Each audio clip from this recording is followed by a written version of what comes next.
Imagine building thousands of ships designed to be thrown away. Ships that were so crucial they could win a war. But they had a secret, a fatal flaw that could cause them to literally snap in half in the middle of the frozen ocean. So how on earth did these flawed, fragile ships become the heroes that saved the Allied war effort? Let's get into the incredible story of the Liberty ships.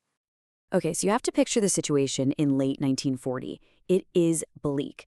German U-boats are absolutely dominating the Atlantic, sinking supply ships left and right. For Britain, this isn't just a setback, it's an existential threat. The math was terrifyingly simple. If they couldn't get supplies, they couldn't fight. The whole war effort was on the brink of collapse. With their own shipyards pushed to the absolute limit, the British turned to America with a desperate plan. And they weren't asking for a state-of-the-art warship. No, they came with this design, a basic, no-frills cargo hauler. The idea wasn't to build something fast or beautiful, but to build something simple that could be churned out by the hundreds. So when President Franklin Roosevelt first saw the plans for this ship, his reaction was, well, it was pretty blunt. He called it a dreadful-looking object. Ouch. The press picked up on that and started calling them ugly ducklings. And you know what? The name fit. These things were purely functional, just big, floating boxes designed to get from A to B, if they were lucky. But that ugly design was about to kick off an industrial miracle. America didn't just agree to build these ships, it completely reinvented how to build ships. What they pulled off was a revolution on a scale nobody had ever seen before. But that incredible speed, it came with a price. So here is the absolute game changer at the heart of this whole story. For centuries, ships were built with rivets. It's slow, painstaking work that requires a ton of skill. The new way? Welding. Welding was fast. It meant you could use workers who weren't skilled shipwrights. But it also meant the entire hull was one single rigid piece of steel. And that created a hidden weakness that no one saw coming. And to pull this off, they couldn't just use the shipyards they had. No way. They built entirely new ones, basically from the mud up in just a matter of months. Places like Richmond, California became these enormous ship factories, running 24/7 with one single purpose: crank out more Liberty ships. And this right here shows you how they did it. It was like building with giant Lego blocks.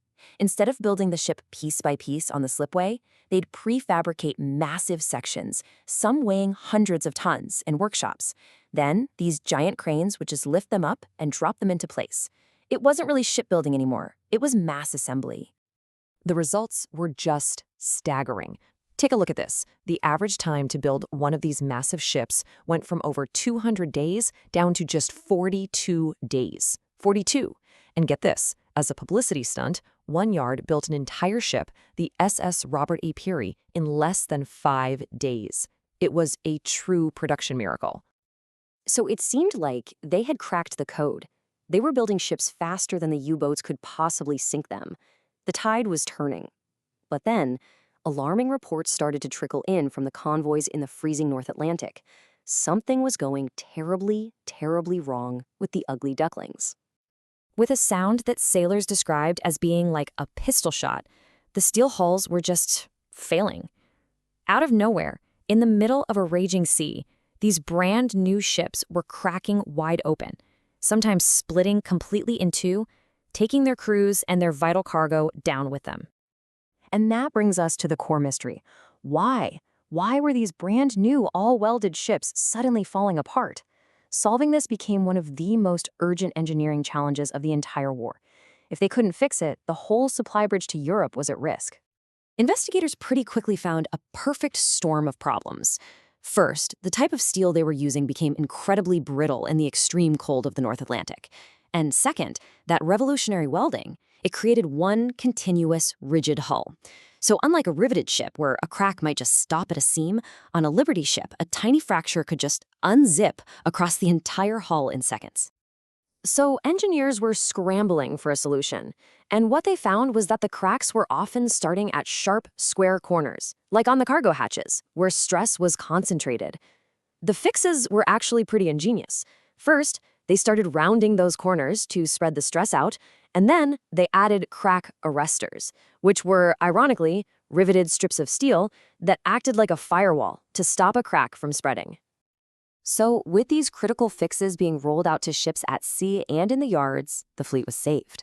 The program went into hyperdrive, and the Ugly Duckling finally got to shed its nickname and earn a new one, a title forged in the heat of battle, the workhorse of the fleet. This whole incredible journey really began right here, with the SS Patrick Henry. Its launch was a national event called Liberty Fleet Day.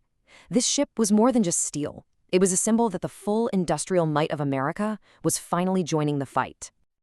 Now, just let this number sink in for a minute. 2,710.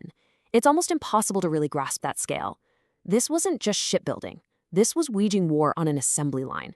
The Axis powers simply couldn't destroy them fast enough. For every one ship they sank, 2 more were sliding into the water to take its place. And they were incredibly adaptable, too. This is the SS John W. Brown, one of only 2 Liberty ships that are actually still sailing today.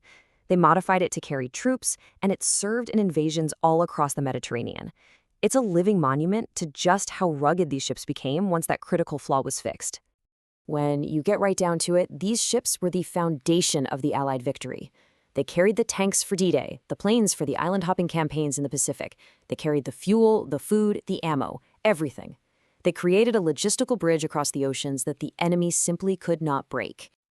So think about it. They were slow, they were ugly, and for a while, they were dangerously flawed.